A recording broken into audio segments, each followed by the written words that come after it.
मिलिला निखोज शिशुर मृतदेह। गत 3 दिन हेब निखोज थिबा शिशुर मृतदेह को शेषे पोखरी उद्धार करा जायछि। रिपोर्ट अनुसार बालेश्वर जिला सोर थाना रायपुर गाँव 3 वर्षर शिशुपुत्र शुभम को किए अपहरण करने अभियोग होता। नुआ वर्ष घटी यह अघटन।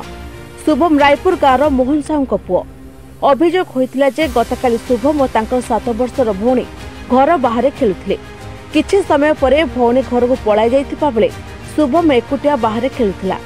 दीर्घ समय धरी पुओ को न पाई परिवार और गाँ लोके चारिआडे खोजाखोजी करथिले, तथापि शुभम को पत्ता मिल नथिला। पर परिवार लोके थाना निखोज होइथिबा अभियोग करथिले। अभियोग करबा परे पुलिस और संधानी कुकुर खोजाखोजी करथिले, हेले 24 घंटा पर मिलिला शुभम मृतदेह।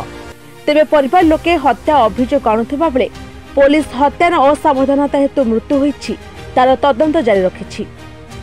वर्तमान आमर कार्य पद्धति अनुसार तदंत करा जाई तार इनक्वेस्ट और पोस्टमार्टम करा हबो।